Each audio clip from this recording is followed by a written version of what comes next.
Hello नमस्कार, बहुत बहुत स्वागत है एक बार फिर से साहित्य नेट क्लासेस में। आप सभी एस्पिरेंट्स का, जितने भी एस्पिरेंट्स हैं यूजीसी नेट के और एचपीएससी के, उन सब के लिए ये जो लेक्चर है वो काफी ज्यादा आज इंपॉर्टेंट होने वाला है। और ये हमारा आज लास्ट लेक्चर है। इंडियन लिटरेचर हम पूरा कंप्लीट कर चुके हैं, उसके बाद दलित राइटर हम कंप्लीट कर चुके हैं। आज हम प्रोमिनेंट दलित वुमेन राइटर्स को पढ़ेंगे और ये एग्जाम के पॉइंट ऑफ व्यू से किस तरह से इंपॉर्टेंट है। अभी जो आजकल जो एग्जाम बन रहा है उसके अकॉर्डिंग किस तरह से क्वेश्चंस आते हैं वो मैं डिस्कस करूंगा यहाँ पे।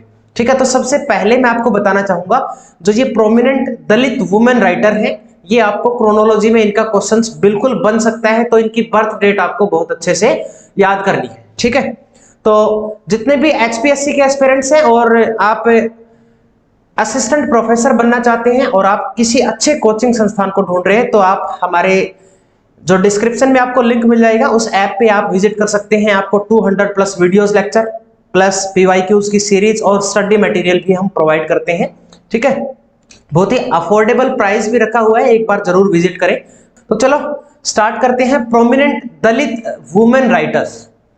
सबसे पहली जो हमारी वुमेन राइटर है, वैसे हम दलित लिटरेचर के बारे में ऑलरेडी हम पिछला पूरा समझ चुके हैं जब हमने दलित लिटरेचर को कवर किया था, तो इसलिए मैं यहाँ पे डायरेक्टली आपको राइटर ही बताने वाला हूं। मीना कंडासामी 1984 में इनका बर्थ हुआ था और अभी तक जो है वो चल रहा है इनका जीवन काल। It is an Indian poet writer activist known for her bold and socially conscious writing. Here are some of the इनके कुछ इंपॉर्टेंट वर्क्स हैं। देखो, इन डेप्थ आपको पढ़ने की जरूरत नहीं है, लेकिन इनकी डेट आपको याद करनी है। इनकी जो मीना कंडासामी है, इनकी बर्थ डेट आपको याद करनी है और सरफेस लेवल से क्वेश्चन ही आते हैं बिल्कुल यहां से। ठीक है जी, तो पहला है इनका टच, 2006 में आया था। ये इनका डेब्यू कलेक्शन है पोएम का। अगर इनके वर्क आपको क्रोनोलॉजी में पूछे जाते हैं तो आपको ढूंढना क्या है, सबसे पहले टच का है, क्योंकि ये डेब्यू कलेक्शन है। सबसे पहले मतलब डेब्यू का मतलब होता है ऑथर की जो सबसे पहली राइटिंग होती है, दैट इज डेब्यू। तो टच है 2006 में। It explore theme of caste discrimination, gender inequality and social justice. Her portray is known for raw emotions and powerful voice against operation. किस तरह से जो वुमेन है उनका ऑपरेशन किया गया है या किस तरह से उनको दबाया गया है, इसमें हम जो दलित लोग हैं उनकी बात कर सकते हैं। उनकी इस तरह से उनके साथ किस तरह से बुरा बिहेव किया गया है, किस तरह से उनको वंचित रखा गया है चीजों से। हम पढ़ाई से कह सकते हैं, नौकरी में कह सकते हैं। ठीक है, सारी चीजों में उनको किस तरह से दबाया गया है वो बात की है इन्होंने अपने इस वर्क में, टच वाले में। ठीक है जी, चलो नेक्स्ट है next miss militancy. Another poetry collection है, ये 2010 का पोइट्री का कलेक्शन है। Divide into feminist theme and retells mythological story from a feminist perspective. ठीक है, फीमेल के पर्सपेक्टिव से इसको ये रीटेल करती है। माइथोलॉजिकल स्टोरीज का कलेक्शन है। Kandasamy challenge traditional narrative and, ये आप याद रखना, ट्रेडिशनल नैरेटिव को चैलेंज किया है। Bring attention to the struggle of women, और उन्होंने कोशिश की है, उनका जो ध्यान है वो कहाँ पे आकर्षित किया जाए, स्ट्रगल ऑफ वुमेन, वुमेन के स्ट्रगल, कितना उन्होंने स्ट्रगल किया है, पर्टिकुलरली दलित वुमेन, स्पेशली कौन सी वुमेन ने, जो दलित वुमेन है उन्होंने। उसके बाद है द जिप्सी गॉडेस, 2014 में है। और एक चीज आपको यहाँ पे और याद करनी है, देखो मैंने आपको बताया था कि उनका डेब्यू ये वाला कलेक्शन ऑफ पोएम है, लेकिन अगर ये टच आपको उसमें नहीं मिलता है तो एक चीज और ध्यान रखना, ये इनकी फर्स्ट नॉवल है। आपको ऐसे भी मिल सकता है कि डेब्यू नॉवल बताओ कौन सी है, तो जिप्सी गॉडेस जो है वो इनकी डेब्यू नॉवल है, फर्स्ट नॉवल है इनकी, बेस्ड ऑन किल्वेनमानी मैस्करे इन 1968। ये उसका रीटेलिंग है, जो ये इंसिडेंट हुआ था। इसमें 44 दलित विलेजर्स थे जिनको ब्रूटली मर्डर कर दिया गया, और उन्होंने जो ये लैंड ओनर है उनके बीच में और जो फार्मर थे उनके बीच में ये लड़ाई थी, जिसमें 44 दलित विलेजर्स को बुरी तरीके से मार दिया गया था। The novel is a powerful indictment of caste based violence and exploitation of marginalised communities. ठीक है, तो ये भी उसी चीज के बारे में है। बस ये वाला आप याद रखना कि ये जो मैस्करे हुआ था उस पे बेस्ड है। इसमें 44 जो दलित विलेजर्स हैं उनको बुरे तरीके से मार दिया गया। Next one, when I hit you, or a portrait of the writer as a young wife. Portrait of the writer as a young wife, इस तरह का कोई टाइटल पहले भी आया क्या? Portrait of the artist as a young man, बताओ किसका है, फटाफट से कमेंट करो और यह याद करने की कोशिश करो। Portrait of the artist as a young man किसका है, और बहुत इंपॉर्टेंट राइटर है वो एग्जाम के लिए, आयरिश राइटर है, इतना हिंट मैं आपको दे देता हूँ। The semi autobiographical novel deals with the theme of domestic violence, किसके बारे में है, डोमेस्टिक वायलेंस के बारे में। ये स्टोरी है एक यंग वुमेन की trapped and abusive marriage and struggle for freedom. The book received widespread acclaim and was shortlisted for Women's Prize for Fiction in 2018। सिर्फ टाइटल और थोड़ा सा ये बेसिक वाला याद कर लेना इसका। उसके बाद है एक्सक्यूसिटी कैडवर्स, एक्सपेरिमेंटल नॉवल है ये, explore the tension between an author life and their fiction.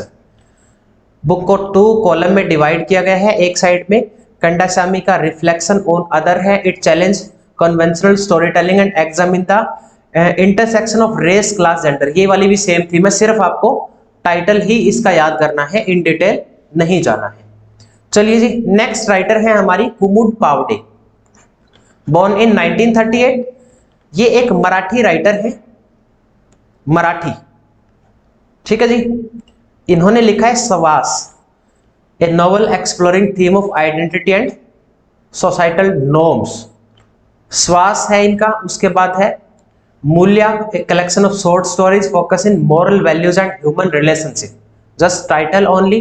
Then Aamras, another story, Aamras another short story collection, ये शॉर्ट स्टोरी का कलेक्शन है।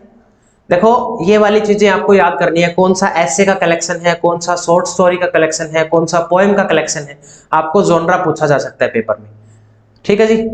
चलो आगे है उर्मिला पवार, ये इंपॉर्टेंट राइटर है, इंपॉर्टेंट है ये राइटर उर्मिला पवार। 1945 में इनका बर्थ होता है। इंडियन राइटर है, social activist known for contribution to Marathi literature, और ये भी किसके लिए जानी जाती है, मराठी लिटरेचर के लिए। और इनका भी जो मोस्टली वर्क्स हैं उनकी थीम एड्रेस करती है कास्ट, जेंडर, सोशल इनजस्टिस। चलो पहला है इनका आयदन, कलेक्शन ऑफ ऑटोबायोग्राफिकल एसे। देखो ये फिर आ गया, ऑटोबायोग्राफिकल एसे का कलेक्शन है, कोई पोएम का कलेक्शन होता है, इस तरह से याद करना है ये। Explore Pawar's experience with the discrimination and her journey as a women in patriarchal society. और ये वाला जो है आइडन को ही बाद में ट्रांसलेट किया गया है the weave of my life के नाम से, a Dalit women's memories memoirs, a Dalit women's memoirs, ये इसका सबटाइटल है, ये भी इंपॉर्टेंट है। An English translation of her autobiographical work offering insight into her life and the broader social cultural context of Dalit communities. इसको ट्रांसलेट किसने किया है ये ध्यान रखना एक बार, एक बार इसका चेक कर लेना किसने इसको ट्रांसलेट किया है, ठीक है। उसके बाद आगे है Savitri sister, A collection of stories focusing on the living of women from marginalised communities highlighting their struggle and resilience. ये भी सिर्फ टाइटल याद करना है। ये जो उर्मिला पवार है ये इंपॉर्टेंट राइटर है, इसका the view of my life के बारे में थोड़ा सा आप बेसिक पढ़ लेना, और इसको किसने ट्रांसलेट किया है वो भी आप पढ़ लेना।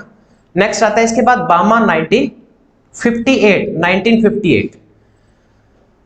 ये राइटर तमिल लिटरेचर में इनका बड़ा नाम है, और ये भी इनकी भी थीम सेम है, कास्ट, जेंडर, सोशल इनजस्टिस। देखो इसीलिए आपको थीम याद करने की जरूरत नहीं है, क्योंकि जो दलित राइटर हैं चाहे वो फीमेल राइटर हो या मेल राइटर हो, उन्होंने लिखा है किस चीज के बारे में, कास्ट के बारे में, सोशल जस्टिस के बारे में। वुमेन राइटर की हम बात करें तो फिर वो जेंडर इनइक्वालिटी की बात करती हैं, ठीक है जी।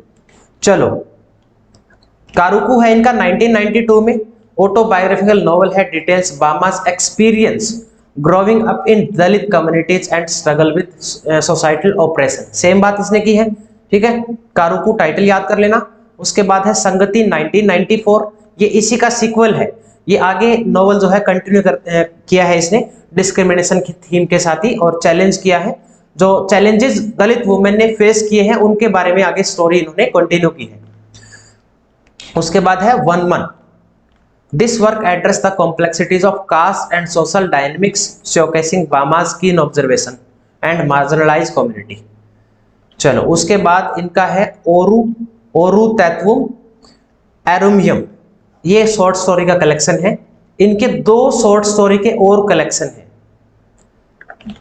2 शॉर्ट स्टोरी के कलेक्शन है। वो एक बार के लिए प्लीज आप थोड़ा सा उसमें ध्यान दे लेना। एक बार 2 शॉर्ट स्टोरी के कलेक्शन है, मिल जाएंगे आपको, आप गूगल कर लेना प्लीज एक बार इसको, ठीक है। वो सिर्फ टाइटल याद कर लेना चाहिए आप।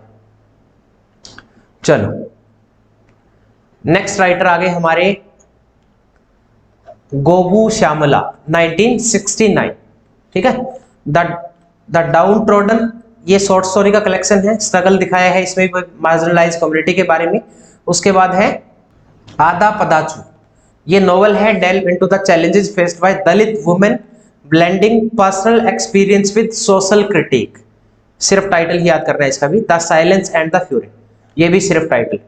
Powerful narrating focus on systematic operation and silent suffering to those of margin of society. देखो जितने भी दलित वुमेन राइटर हैं वो मोस्टली किस चीज के बारे में बात कर रहे हैं, जेंडर इनइक्वालिटी पे, ठीक है। कास्ट का तो है ही है सबका, लेकिन इन्होंने एक तो सबसे पहले तो इनका ऑपरेशन कैसे हुआ इनकी कास्ट को लेके, दूसरा कैसे हुआ वो ऊपर से फीमेल है इसलिए उनके साथ दुर्व्यवहार किया गया है, उनको वंचित रखा गया है चीजों से। तो ये सारी थीम जो है इनकी आपको एक जैसी मिलेगी, इसलिए इन डेप्थ पढ़ने का फायदा नहीं है। इनसे क्वेश्चन जो है वो ज्यादातर क्रोनोलॉजी से बन सकता है या तो, ठीक है भाई, इनकी बर्थ डेट भी पूछी जा सकती है, बर्थ डेट वाला क्रोनोलॉजी में ऐसे ही बनेगा, या फिर किसी की मान ले एक ही ऑथर के 4 वर्क्स आपको दे दिए जाते हैं, उनको क्रोनोलॉजी में सेट करना है, ठीक है। या फिर मैच मेकिंग में टाइटल आ सकता है, ये वाला वर्क किसने लिखा है, इस तरह के क्वेश्चन बनेंगे यहाँ से, ठीक है। और ज्यादा इनसे चांसेस नहीं है कि किसी और तरह के क्वेश्चन इनसे बन जाएंगे, ठीक है जी। तो चलिए मिलते हैं आपसे अगले लेक्चर में। अब हम वर्ल्ड लिटरेचर को शुरू करेंगे, यहाँ से पूरा वर्ल्ड लिटरेचर हम इसमें आगे कंटिन्यू करेंगे। अलग से आपको जो एक प्लेलिस्ट है वो मिल जाएगी, उसमें आपको सारा जो वर्ल्ड लिटरेचर है वो मैं करवाऊंगा। मिलते हैं आपसे नेक्स्ट लेक्चर में, तब तक के लिए अपना ख्याल रखें, be safe, stay connected, best of luck, God bless you.